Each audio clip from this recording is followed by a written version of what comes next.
Hello everyone and welcome back to our new video.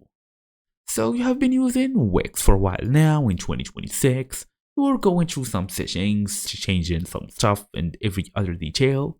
But as for now, you want to actually unpublish a Wix site in 2026.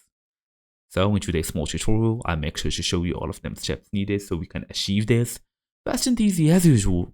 Let's get started. Well, we're gonna go ahead and start by you open your device, making sure everything is looking good.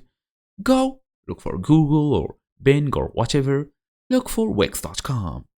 After this, they're gonna show you the screen. Go through this website builder, create a free website or just Wix.com.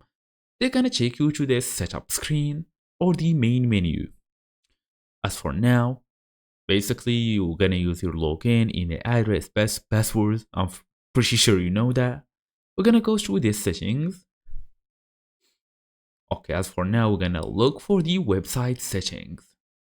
Website performance settings, site member settings, business info, manage storage, language and region.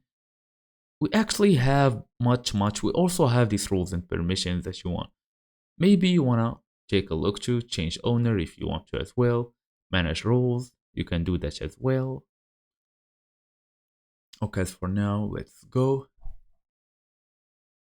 Okay, for you, you can just go and look for unpublish the website.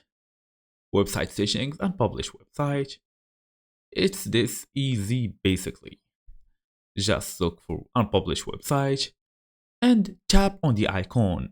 For me, my website isn't even published yet, but when I do, you can basically see the option to put on unpublished. And that's it. Thank you all for watching, and I will see you in the next video.